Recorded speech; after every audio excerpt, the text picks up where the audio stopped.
ఒకవేళ పాలు ఎక్కువ ఉంటే తల్లికి సో పంపింగ్ చేస్తున్నారు, కొంతమంది వీలు కానప్పుడు దాన్ని స్టోర్ చేస్తున్నారు. సో ఇది ఎవరు పంపింగ్ చేస్తారు, పాలు ఎక్కువ అవుతుందని ఎలా తెలుస్తుంది? సో సురక్షితమైన పాలను నిల్వ చేసే పద్ధతి ఏంటి? పాలు ఎక్కువ అవుతున్నాయి అన్నది తెలుసుకోవడానికి కొన్ని ఉంటాయండి. తల్లిలో మెయిన్గా ఉంటుంది, తనే కంప్లైంట్ చేస్తాను. ఫీడింగ్ అయిపోయిన తర్వాత కూడా తనకి రొమ్ములు ఖాళీ అయినట్టుగా తెలియదు, ఇంకా హెవీగానే అనిపిస్తుంది, రొమ్ములు ఇంకా నిండుగా ఉన్నట్టుగా అనిపిస్తుంది. అండ్ ఒక్కొక్కసారి గడ్డలు కడుతూ ఉంటాయి, అండ్ ఒక్కొక్కసారి జ్వరం వస్తూ ఉంటుంది. సో పాలు బిడ్డ తీసుకొని బిడ్డ బాగా ఎదుగుదల కూడా బాగుంది అన్న కన్ఫర్మ్ చేసుకున్న తర్వాత ఇవన్నీ నేను చెప్తుంది. బిడ్డ ఎదుగుదల బాగుంది అన్న తర్వాత కూడా తనకి ఇట్లాంటి మాత్రం she's producing excess milk produce చేసే మదర్స్ నేను చూసినందుకు తక్కువ మందే ఉంటారండి, బట్ కొంతమంది ఉన్నారు. సో అట్లా ఎక్సెస్ మిల్క్ వస్తున్న వాళ్ళు మాత్రం నేను సజెస్ట్ చేసేది మిల్క్ తీస్తూ ఉండండి. మీకు జ్వరము, మీకు గడ్డలు కట్టకూడదు.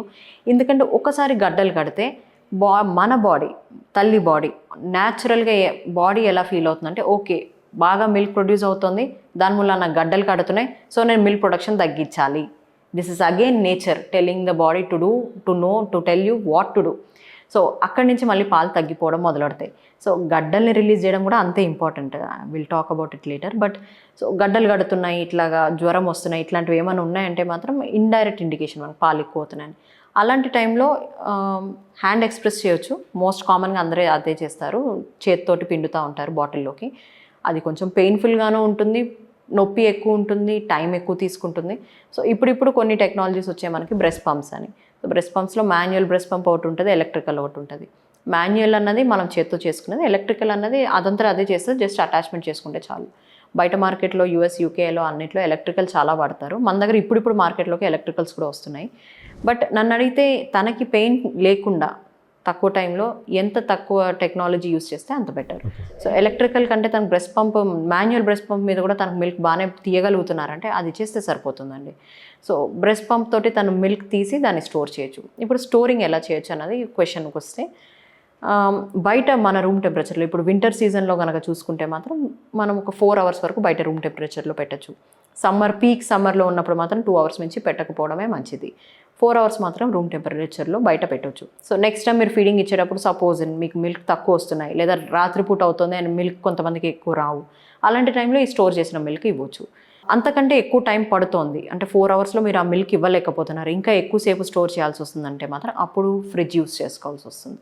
ఫ్రిడ్జ్లో డోర్లో కాకుండా షెల్ఫ్లో పెట్టడం అన్నది రిలయబుల్. అది కూడా టాప్ షెల్ఫ్ని ప్రిఫర్ చేస్తే బాగుంటుంది. సో అక్కడ పెడితే మాత్రం కనీసం ఒక 8 to 10 hours వరకు స్టోర్ చేయొచ్చు, దాంట్లో ఏం ప్రాబ్లం ఉండదు. కొంతమంది వర్కింగ్ మదర్స్, యూఎస్లో కూడా ఉంది ఇది, వర్కింగ్ మదర్స్ యూఎస్కేల్లో it is more freezed milk అన్నది ఎక్కువ ఉంటుంది. ఇప్పుడు కొంచెం మన దగ్గర కూడా ఎక్కువ చేస్తున్నారు. కొన్ని ప్యాకెట్స్ దొరుకుతాయి, జిప్ ప్యాకెట్స్ దొరుకుతాయి. ఆ ప్యాకెట్స్లో మిల్క్ ప్యాకెట్స్, మిల్క్ బ్యాగ్స్ అని దొరుకుతున్నాయి. ఆ మిల్క్ బ్యాగ్లో ఎక్స్ప్రెస్ చేస్తారు, ఎక్స్ప్రెస్ చేసి దాన్ని ఫ్రీజర్లో పెడతారు. ఫ్రీజర్లో -2 to -6 degrees వరకు ఎక్కడన్నా స్టోర్ చేయొచ్చు. అవి గడ్డ కడతాయి పాలు. తర్వాత వాటిని మనం తీసుకొని కొంచెం గోరువెచ్చని నీళ్లు నింపుకొని ఒక బౌల్లో పెట్టుకొని ఆ బ్యాగ్ని కానీ బాటిల్ని కానీ పెట్టుకొని కొంచెం రూమ్ టెంపరేచర్కి వచ్చాక ఆ పాలు ఇవ్వచ్చు. ఫ్రీజర్లో పెట్టేది మాత్రం మనం 24 గంటల వరకు ఉంచవచ్చు, స్టోర్ చేయొచ్చు. బట్ ఎప్పుడన్నా ఫ్రెష్ అండి, ఫస్ట్ మీరు ఫ్రెష్గా ఇవ్వగలిగితే అదే ప్రిఫర్ చేయండి. నిజంగానే మదర్కి ఇంత పాలు వచ్చి ఎక్స్ప్రెస్ చేసినా కానీ ఇంకా వస్తున్నాయి. నాకు కొంతమంది పేషెంట్స్ అలా కూడా వచ్చారు, చాలా ఎక్కువ పాలు వస్తున్నాయంటే I will definitely suggest for milk donation. Okay, because milk donor banks కూడా ఇప్పుడు మన దగ్గర వస్తున్నాయి. మిల్క్ డొనేషన్ మీద ఆలోచన చేయండి. మూర్ఖంగా అది స్టోర్ చేసుకుంటా వెళ్ళి తర్వాత 2 రోజులు అయ్యాక దాన్ని పడేయొద్దు. ఇట్ ఈస్ గోల్డెన్ మిల్క్ అంటారు దాన్ని. So don't waste that gold. So particularly milk బ్యాంక్లో ఇవ్వండి. దానికి మీకు రెన్యుమరేషన్ రాకపోవచ్చు, but definitely you're helping some other mother. So donation ఇచ్చేసేయండి, వాళ్ళు దాన్ని ప్రాసెస్ చేసుకొని అవసరమైన పిల్లలు చాలామంది ఉన్నారు, వాళ్ళకి ఉపయోగపడేటట్టుగా దాన్ని ప్రాసెస్ చేసి వాళ్ళకి ఇవ్వడం జరుగుతుంది. I just hope that this does not create another business. మళ్ళీ ఇంకో బిజినెస్ లాగా దాన్ని చేయొద్దు. బట్ అట్లీస్ట్ రైట్ నో మనకున్న సిట్యుయేషన్లో మాత్రం, సొసైటీలో మనకున్న సిట్యుయేషన్కి నిజంగానే అంత ఎక్సెస్ మిల్క్ వచ్చి బిడ్డ ఎదుగుదల బాగుంది అన్నది మీ డాక్టర్ కన్ఫర్మ్ చేస్తే మాత్రం you can definitely go ahead with milk donation. అంటే ఇప్పుడు కొన్ని హాస్పిటల్ కూడా మదర్ మిల్క్ బ్యాంకులు అని చెప్పేసి పెడుతున్నాయి కదా. సో అంటే సాధారణంగా అంటే what are the regulation madam? అంటే స్వచ్ఛందంగా పోయి ఇవ్వడమా, లేకపోతే కొంతమంది ఈ మధ్య వార్తలు కూడా వచ్చినాయి, డోంట్ సెల్ యువర్ మిల్క్, అది నేరం అన్నట్టు? Selling, that is what I said, remuneration అన్నది ఉండదండి. అసలు ఎవరన్నా మిల్క్ కోసం అని డబ్బులు ఇస్తున్నారంటే they are stay away from them. ఎవరు కూడా మిల్క్ డొనేషన్కి డబ్బులు ఇవ్వరు, ఎవరు ఇవ్వరండి.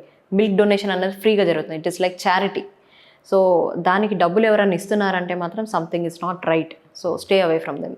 మిల్క్ డొనేషన్ అన్నది ఫ్రీగా చేస్తారు, కానీ డొనేట్ చేసిన తర్వాత ఆ పాలని ఆ ఇన్స్టిట్యూట్ నుంచి వాళ్ళు కొనుక్కునే వాళ్ళు మాత్రం డబ్బులు పెట్టి కొనుక్కుంటున్నారు. అందుకనే నేను బిజినెస్ అవ్వద్దు ఇదే అని చెప్పింది నేను.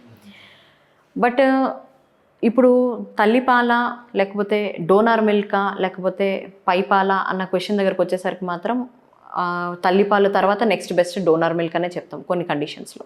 సో డోనార్ మిల్క్ని ప్రిఫర్ చేయాలి అన్నప్పుడు ఇలాంటివి మనకి హెల్ప్ అవుతుంటాయి. ఇంకోటి మేడం, సాధారణంగా అంటే ఇప్పుడు ఈ బ్రెస్ట్ ఫీడ్ అంటే తల్లి తన సొంత బిడ్డకు పాలిచ్చిన దానికి, తల్లి వేరే బిడ్డకు పాలిచ్చిన దానికి ఏమైనా తేడా ఉంటుందా? So anybody can use any mother's milk అంటే మన ఫ్యామిలీలో కొంతమందికి ఉంటారు, కొందరికి ఉంటాయి కొందరికి ఉండవు, అట్లా చేయడం వల్ల ఇబ్బందులు ఏమి ఉండవా? Frankly this is another big controversy అండి, for which we don't have answers in our allopathy. Okay, నిజంగా చెప్పాలంటే, ఎందుకంటే అలోపతి అనేది ఎవిడెన్స్ బేస్డ్ మెడిసిన్ అంటారు. సో మనం స్టడీస్ బేస్డ్ మీదనే వెళ్తుంటాము. వేరే తల్లి పాలు ఇంకొక బిడ్డకి ఇవ్వండి అని ప్రస్తుతానికి అయితే we're not advising, we do not. Because మేము చెప్పే రీజన్ ఏంటంటే ఆ తల్లికి ఎటువంటి ప్రాబ్లమ్స్ ఉన్నాయి, ఆ పాలు ఈ బిడ్డకు సరిపోతాయా లేదా అన్నది కొన్ని genetic factors might not match. So అలాంటి ప్రాబ్లమ్స్ ఏమైనా ఉంటే మాత్రం అది మంచి చేసేదానికంటే చెడు చేసే అవకాశం ఎక్కువ ఉంటుంది.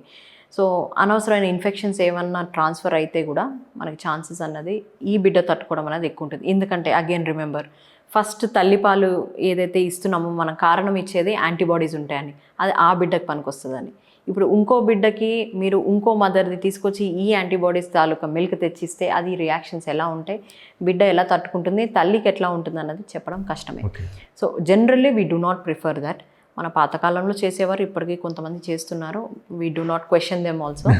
బట్ డోనార్ మిల్క్ ఏదైతే మనం చెప్తున్నామో, ఇప్పుడు మీరు అడిగిన క్వశ్చన్కి కొంచెం ఎక్స్టెండ్ చేస్తున్నాను నేను. మరి అది కూడా వేరే తల్లుల పాలే వేరే బిడ్డలకి ఇస్తున్నాం కదా, అది ఎలా ఇస్తున్నారు మేడం అని డౌట్ వస్తుంది. సో వాళ్ళకి కొంచెం ప్రొసీజర్ ఉంటుంది, ఐఎమ్ నాట్ కంప్లీట్లీ మీకు చెప్పలేను, but they have a procedure where they screen out. కొన్ని ఇన్ఫెక్షన్స్ తీసేస్తారు, కొన్ని అలర్జెన్స్ తీసేస్తారు, స్టెప్ బై స్టెప్ ప్రాసెసింగ్ ఉంటుంది.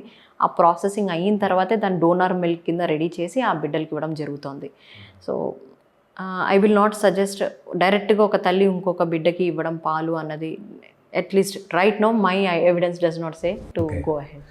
సో మేడం, మీరు అన్నట్టు తల్లికి వాళ్ళకు చాలా ప్రాముఖ్యత ఉంది. 6 నెలల వరకు తల్లిపాలు ఇవ్వాలి, 2 సంవత్సరాల వరకు కూడా తల్లిపాలు ఇవ్వచ్చు. సో ఇక్కడ 2 క్వశ్చన్స్. ఒకటి అంటే ఎనీ కేసెస్లో అంటే తల్లి ఆరోగ్యం బాగాలేనప్పుడు కానీ ఇంకెవరి సందర్భాల విషయంలో తల్లి పాలు ఇవ్వకూడదు అనే సందర్భాలు ఏమన్నా ఉన్నాయా? అసలు నిజం చెప్పాలంటే అలాంటి సందర్భాలు నిల్లండి, 0 అనే చెప్పాలి. చాలా చాలా రేర్ ఇన్సిడెంట్స్ ఉన్నాయండి అట్లాంటివి. యాక్టివ్ ఇన్ఫెక్షన్స్, అప్పటికప్పటికే తనకి ఇన్ఫెక్షన్స్ ఉన్నాయనుకోండి, ఆ టైంలో ఇవ్వద్దు అని చెప్తాం. అది పర్మనెంట్గా కాదు, తనకి ఇన్ఫెక్షన్ సెటిల్ అయినంతవరకు. ఇన్ఫెక్షన్ ఒకసారి తను వాడే మెడిసిన్స్ తోటి సెటిల్ అయిపోయిందంటే తీసేసుకోవచ్చు. ఆ ఇన్ఫెక్షన్స్ కూడా ఎట్లా చెప్పాలంటే, రొమ్ము దగ్గర చీము కారుతున్న గడ్డలు ఏమైనా ఉండాలి, అటువంటి ఇన్ఫెక్షన్స్ ఏమైనా ఉంటేనే ఇవ్వద్దు అని చెప్తాము. హెచ్ఐవిలో ఇవ్వచ్చు, టీబీ పేషెంట్స్లోనే ఇవ్వచ్చు, వాళ్ళు సరైన మెడిసిన్స్ వేసుకుంటుంటే ఇవ్వచ్చు, ఏం ప్రాబ్లం లేదు. ప్రతి తల్లి తనకి డైరెక్ట్గా మిల్క్ అన్నది ఇవ్వచ్చు. కొన్ని కండిషన్స్ ఉన్నాయి వేరే తల్లి ఇవ్వలేని పరిస్థితిలో ఉంటారు. ఇప్పుడు ప్రెగ్నెన్సీలో కానీ లేకపోతే ముందు కానీ ఫిట్స్ కనుక ఉండి, లేదా స్ట్రోక్ అంటారు, స్ట్రోక్ వచ్చి పారాలసిస్ వచ్చి తను బెడ్ రిడన్ అయ్యి ఉండి పట్టుకోలేక బిడ్డకి చెయ్యలేక అట్లేమని ఉంటే మాత్రం తల్లిపాలు అప్పుడు డైరెక్ట్గా ఇవ్వద్దని చెప్తాం. అప్పుడు కూడా we will suggest for expressed milk. తీసి ఎంత వస్తే అంత ఇవ్వండి. డైరెక్ట్ మిల్క్ అంత బెటర్గా రాకపోవచ్చు ఎక్స్ప్రెస్ చేస్తే, బట్ ఎంతో కొంత తల్లిపాలు అన్నవి బిడ్డకి చేరుతుంటాయి. బట్ యాజ్ సచ్గా కాంట్రా ఇండికేషన్స్ అంటాం మనం, అట్లాంటివి మాత్రం తల్లిపాలకి నిజం చెప్పాలంటే ఏమీ లేవండి. ఇంకోటి మేడం, ఇప్పుడు సాధారణంగా మనం అన్నట్టు 6 months వరకు తల్లి పాలు మాత్రమే ఇవ్వాలి, తర్వాత సాలిడ్స్ నెమ్మదిగా అలవాటు చేస్తాం కదా. సో ఈ ప్రక్రియలో అంటే తల్లిపాల నుంచి సాలిడ్స్ అలవాటు చేసే ప్రక్రియ స్మూత్గా జరగడానికి మీరు ఇచ్చే సూచనలు, తల్లికి ఇచ్చే టెక్నిక్స్? సో ఈ ప్రాసెస్కి హడావుడి పడద్దనే నేను చెప్తాను.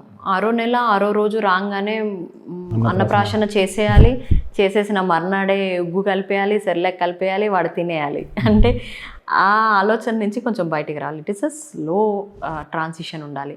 అది బిడ్డకి కంఫర్టబుల్గా ఉండాలి, తల్లికి కంఫర్టబుల్గా ఉండాలి. పాలు తగ్గించడం అన్నది బిడ్డకి ఎంత కంగారు అవుతుందో తల్లికి అంతే కంగారు అవుతుంది. కొంతమంది మదర్స్ నా దగ్గరకు వచ్చారు, మేడం నాకు డిటాచ్ అవుతున్నట్టు అనిపిస్తుంది, బిడ్డను నన్ను వేరు చేసినట్టుగా అనిపిస్తుంది, ఏం చేయమంటారని. తల్లిపాలు కంటిన్యూ చేయండి, మీరు ఇంకో నెల సాలిడ్స్ ఇవ్వకపోయినా పర్వాలేదు. సో అది ప్రాసెస్కి మనం ఫిజికల్లీ, మెంటల్లీ, ఎమోషనల్లీ రెడీ ఉండాలి. పిల్లలు ఎలాగో మాట్లాడలేరు, but let us hope that they are equally sensitive. So వాళ్ళకు కూడా అలవాటు చేసేటప్పుడు నిదానంగా అలవాటు చేయాలి. సో సాలిడ్ స్టార్ట్ చేయాలంటే మీరు అన్నప్రాషన్ చేసిన తర్వాత ఒక పూట స్టార్ట్ చేయండి. మిగతా పూట అంతా మీరు ఫీడింగ్ ఎట్లయితే ఇచ్చేవారు ఇదివరకు, మీరు 4-5 months 6 monthsకి వచ్చేసరికి వాళ్ళు మేబీ హార్డ్లీ 8 సార్లు తీసుకుంటారేమో రోజంతా. 8 సార్లు కంటిన్యూ చేయండి.